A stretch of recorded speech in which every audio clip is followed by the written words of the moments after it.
I need to give a warning that this video contains details and talk of child abuse, physical child abuse, the corporal punishment type, etc. So be aware if it's a triggering factor for you and difficult to listen to, then please protect yourself and don't watch. And I'd love to see you again on another video. Thanks. Bye. Hello again, everyone. Thanks ever so much for popping by. Now, looking at your videos and your testimonies, there are many of you very rightly speaking out about the very harsh corporal punishments visited upon you as children. Corporal punishments for very little. And some of the punishments very brutal, very physically brutal, but also carried out with a knowledge and in front of or within earshot of the Jehovah's Witness congregations. And all that adds a particular insult and an extra assault upon your being. And I wanted to relate how my experiences show me what it was like for you, and I hope it's just ways that everyone can tie in together. For those who don't know, I wasn't brought up a J-dub. I have no J-dubs in the family. I got off right there, didn't I? I know. But I was brought up a Catholic. My father was strict Irish Catholic in those years. He's not now. He's very, very lukewarm. Good for him. And he realises that it's not right. He's got it now. And I'm pleased for him about that. My mum was Church of England, which, I don't know, it was very, I don't know, I couldn't really pin down what her faith was. Her faith, I think, was mostly based on old Hollywood movies and how they portrayed faith. But, so my dad was this Irish Catholic, and they had been brought up with brutality. And we know that brutality can breed brutality. Doesn't have to. But some people, when they experience brutality, it pushes them the other way, because they don't lose the capacity to feel. In fact, they can feel even more, and then they use those feelings to make sure that, to the best that they can, they don't brutalise, insult people in so many ways. Every Sunday we would go to the Catholic Mass. Saturday I would go to, I can't remember what we called it. It was like sort of Bible class things. It wasn't much Bible, of course, but catechism or something. And we taught by nuns in the convent across the road from the church. And there were, I don't know if I knew any other Catholics, maybe one or two in the school I went to. So that can relate a little bit with J-dubs as well. You're this oddity. You're the odd one out. Not as much as J-dubs in the way that you're restricted, but you want to be like everyone else as a kid. Well, I did. I didn't have the strength to stand out. So we'd go to this Catholic church every Sunday. My mum wouldn't go, being Church of England. At that time, when my brother and myself were born, I don't know how it works out now, but because the Catholic Church were the one true faith, C of E were apostates. Seeing the parallels? C of E, Church of England. My mother, she tells us that to marry my father, she had to sign something to agree that her children would be brought up in the Catholic faith, because the Catholic faith is the one true faith. You getting me? Right? So we went to this Catholic church. It wasn't that old, because in the UK, churches can be many hundreds of years old. It wasn't that old, but it was built on the very old style. And those are huge buildings, cavernous buildings, huge, high, lofty ceilings, thick stonework everywhere, and even full of people, which the churches were in those days. It was still echo everywhere. Oh, I used to hate going. Apart from the fact it was really boring, seeing the parallels again. Where Catholic Mass was the same flipping thing every week. You'd be all droning on, and oh, dearie me. Apart from he'd give a little sermon, a short, brief sermon, and that was the only different bit. The rest was all the same. And my dad getting us away from a mum now. He was a bit of a poo as a dad in his dad years. He's great now, but oh my goodness. So getting us away from mum, it was a great chance for him to hit us, you know. Way, I've just got them, ding ding ding. So be thwacked all the way to the church, thwacked all the way back, you know. And we had a lot of corporal punishments. I'll lay out some of them just so those of you who are in that situation have been or know where I'm getting at, because there's so many of us will have things in common. So things that we could be hit for were, when I say hit, I mean we're talking kicked, punched, thrown around the room, you know, big sticks and the rest. So there was not going to sleep in time, not waking up in time, not eating your dinner quick enough, holding your fork wrong when you did eat your dinner, talking, laughing, smiling, not watching the TV when he said you had to watch, and you had to keep your eyes just straight and not glance left or right, moving too much, not moving enough. Oh, I don't know really, you name it, when it went. You know, we're talking about big, major crimes, which obviously he was justified for, thwacking. And I remember from being a baby in my pram. From being a baby, prior to that, my eyesight was set even less. My eyesight wasn't as good as when I was a baby in the pram. And I remember being hurt. So it's a very, very joyous, everything. But then, when there was a time when his hittingness really came to the fore in the church.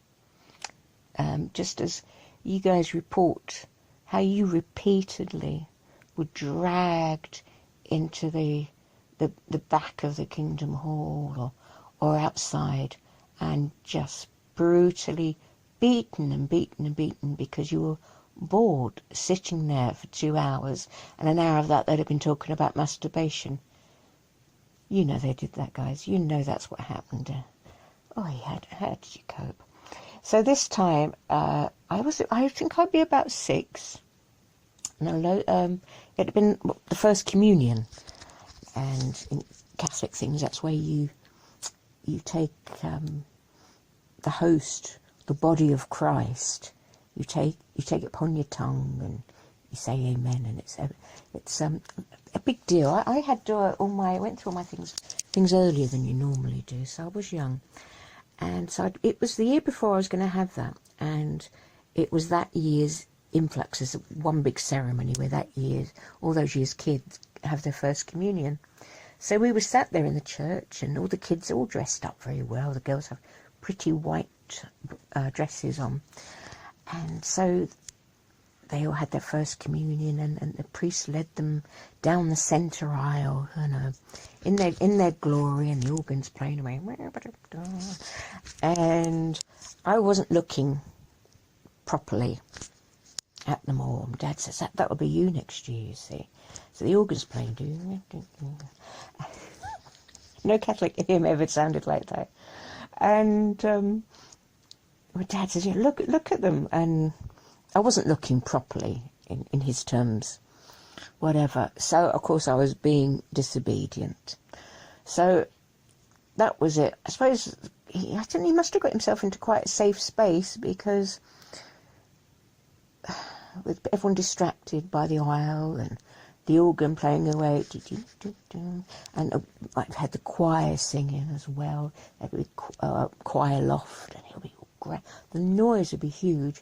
So he decides to lay into me for the massive crime. You know, it's a great thing as well when you get J-dub guilt. Catholic guilt is probably more spoken about. You're confronted everywhere by Jesus hanging on the cross, sort of looking really distraught, as you would be.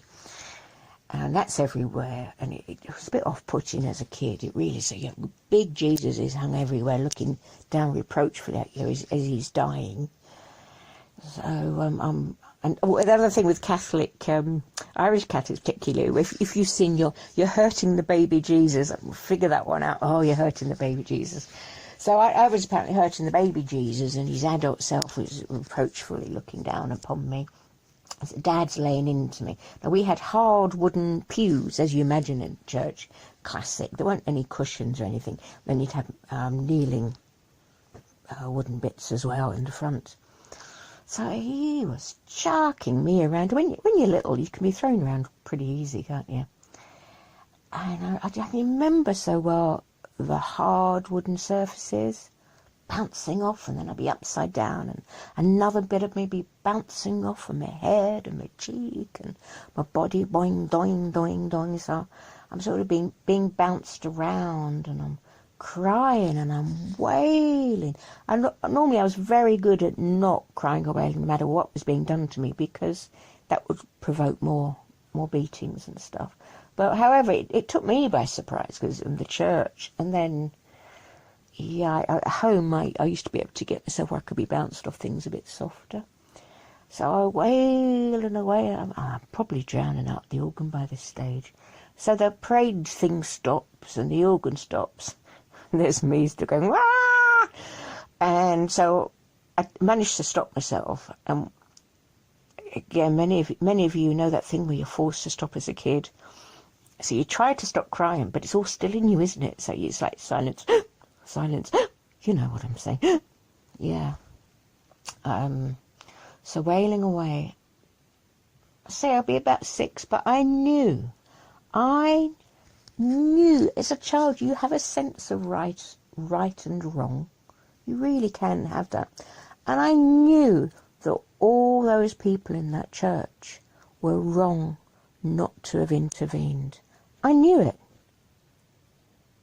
And I'm thinking of all you J-dubs, the little kids, dragged out of the hall, the big slaps that would come down upon you out of nowhere.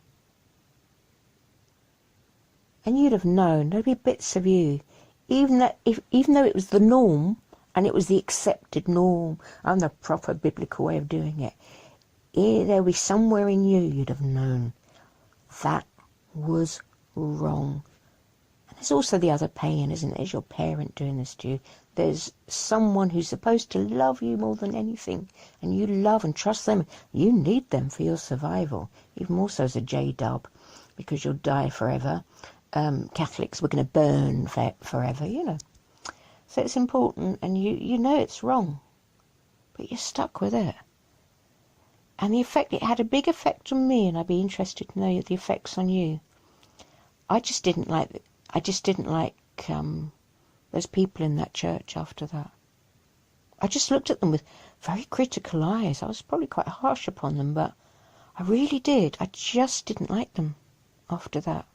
I knew that one of them should have done something, and they didn't. And the women used to have loads of makeup on, and all the wafts of perfume make you sick, and hats, you know, and all the thing, and then all to the priest, Father, you know.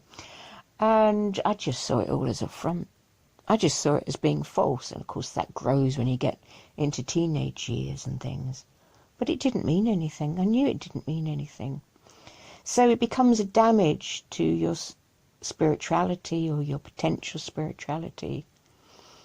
And again, in J-dub land, the affront to your spirituality as well. And yet you're supposed to stay in the truth, or you'll get shunned by your entire family. In the meantime, of course, your family have been trained to do everything possible to beat and bully spirituality out of you. You're set up to fail. You were set up to fail. If you were brought up brutally like that, you were set up to fail spiritually, and it can have all other knock-on effects, as many of you will know. But think about it.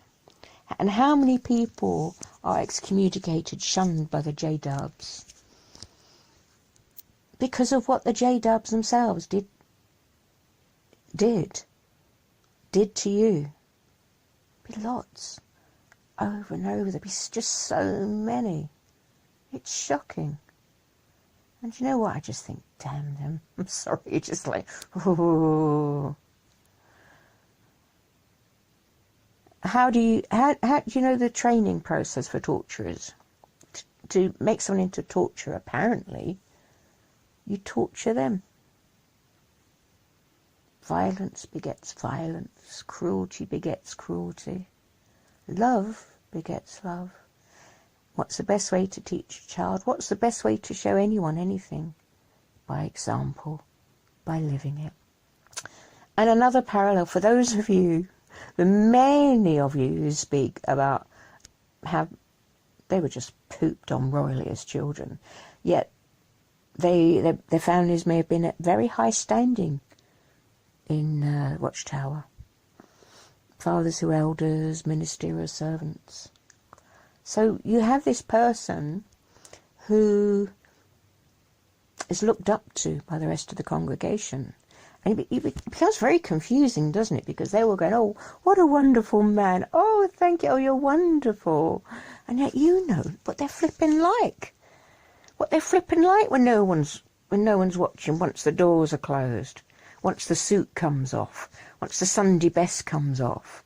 And my dad, he was obviously not a priest, although many priests were dads with knowing about it. But he was regarded very high standing in our church. Any volunteer stuff, my dad would be in there. Oh, he was just so respected. We'd be going out. Some of you are going to get this. We'd be going without the basics, absolute basics. We're talking like food and clothing and heating and the rest, you know.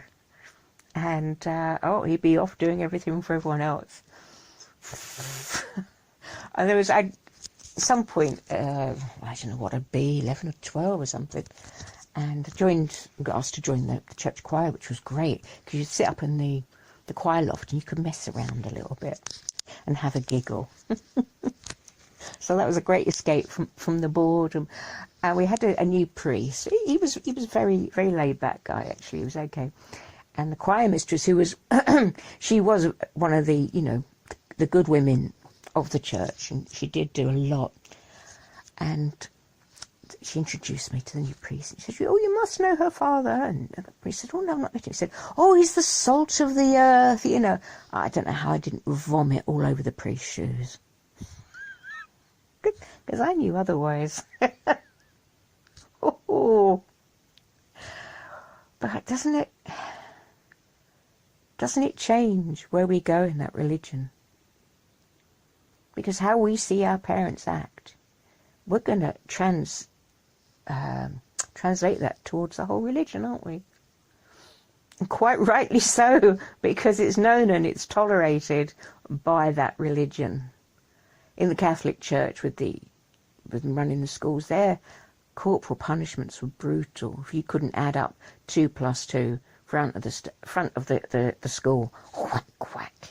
It was pretty nasty. My dad was treated like that. He was beaten a lot at school if he couldn't keep up, and he did find it hard. So that's how it goes. So Watchtower.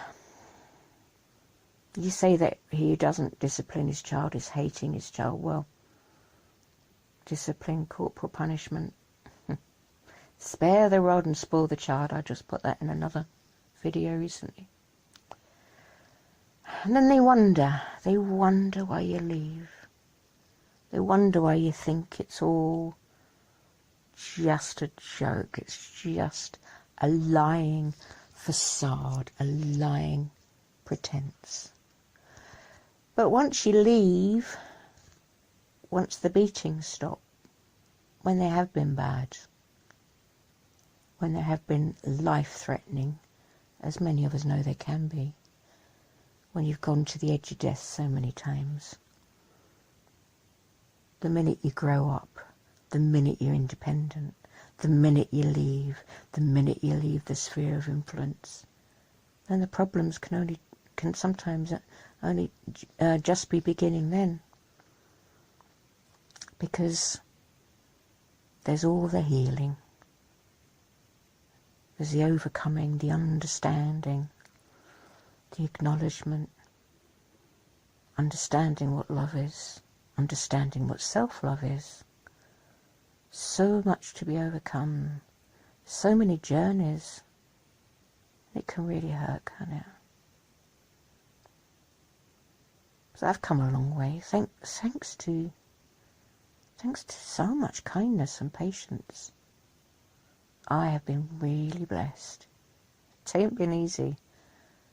Oh, if I hadn't been so blessed, so I just wouldn't be here. So I'm still healing. Maybe it will go on till I die, I don't know. I'm old now. That's a terrible thing. The older you get, the stupider you get, because you just realise that you just know less and less and less, and still have so much more to learn. So I'm still getting help. And it's progressing, but I wouldn't recommend it for a holiday, a day out.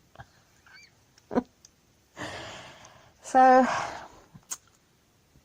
there are many levels of networks of connections we can make between each other.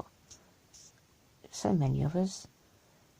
We can be brought up in different religions or under different strict regimes, and feel for each other.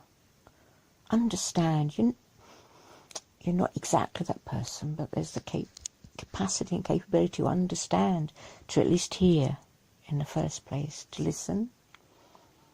So understand, feel for the person, and help if you can. So I'm very grateful for all the help I've had. I've had some spiritual things shown to me in my adult life that put it again into more perspective. So that was a privilege to get that knowledge. But I still struggle. And if you're struggling, don't give up. Don't give up on yourself, because it's the best investment you'll ever make. And I hope for the times that you don't feel strong enough to keep doing it, there are people around you who are strong enough for you. Because there will be, if we give them the chance. There's people who love us, people who believe in us.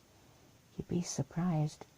It surprises me, but perhaps it shouldn't, because I do believe in and love other people.